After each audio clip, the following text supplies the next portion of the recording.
I'm here in the main street in Neilston, where St Thomas's is an imposing structure in the small village square.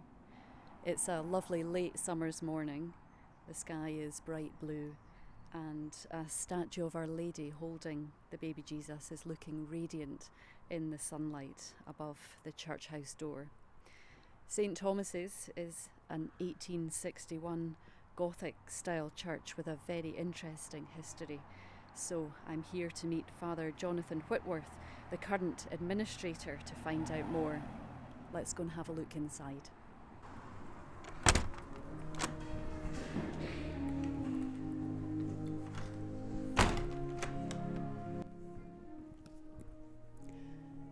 Hello, Father Jonathan. Thank you for agreeing to speak to me today. St Thomas's Church from the street looks quite unassuming, but inside, whoa, it's a hidden gem. Now, I understand that there is quite a fascinating history surrounding the origins of the church. Can you tell me more? Of course, Yvonne. I stumbled across the parish archives, which are quite extensive, and it contains a whole history of the life of the Christian people and the Catholic faith in particular in Neilston that is deep and expansive, to say the least. So we think that we can trace a Christian presence in Neilston from around 11th to the 12th century, and then it starts to get a bit more concrete from about 1230 on.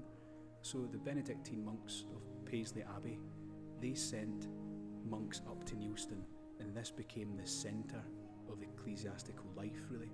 It has given rise to so much and so many interesting figures, because we think the likes of St Mirren and St Conville would have roamed around in these parts. So all of the faith really can trace itself right back to the collapse of the Roman Empire. It's quite expansive, to say the least. So we know that down towards where the Church of Scotland is at present, there was originally the church that was gifted to the people here by the Stuarts. That's where the monks served. And they served right down towards Rutherglen, all the way down towards Inverclyde, and all things in between. So Neilston was actually the mother church of the area, and it provided the sacramental life for the people for centuries.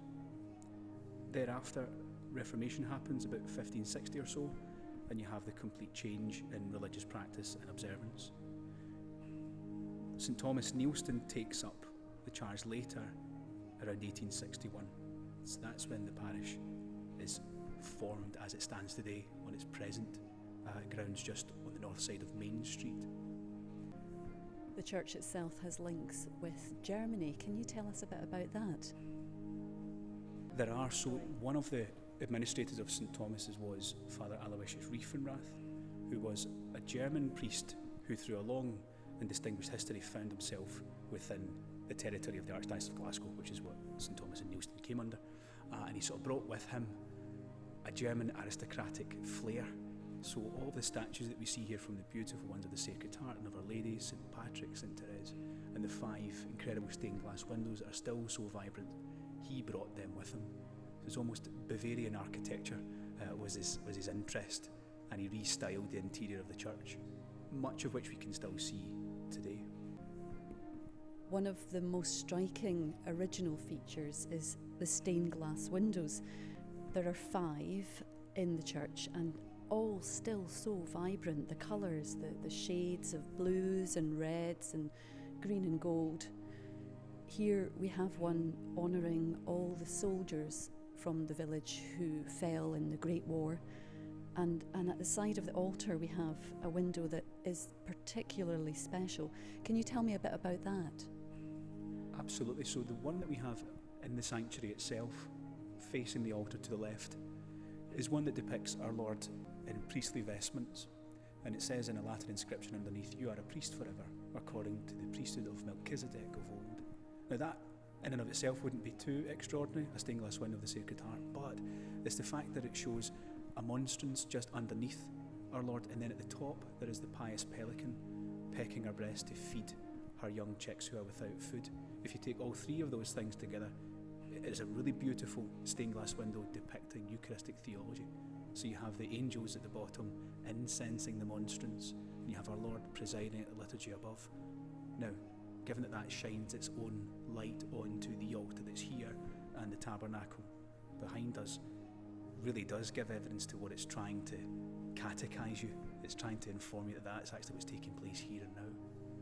Similarly with the other stained glass window we have on the right hand side of the church, which commemorates the fallen from the First World War.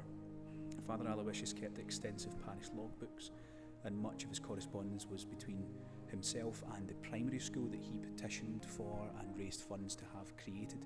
And he kept meticulous notes about the lives of the pupils and what they went on to do and their families, and he knew them well, he knew them as a good father and as a good pastor. So the names that we have commemorated there were names that he had placed there. He knew the sons that had gone in the Great War from Neilston, and he wanted them to be memorialised there and to have masses offered for them. So it really does show a father's heart.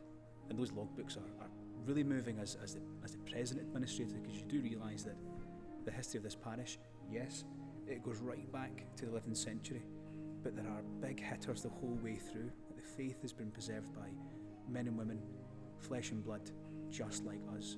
And it really does give much pause for thought and our own efforts. And lastly, hopefully people will come and see these windows and see the church. They can expect a good Neilston welcome. I think the important thing to remember when you think of what is a village parish is never underestimate what a village parish can accomplish. It's not a peripheral part of the diocese, quite the opposite. It has a rich history that's contributed so much. Father Jonathan, it's been a real pleasure speaking to you today. Thank you. Thank you.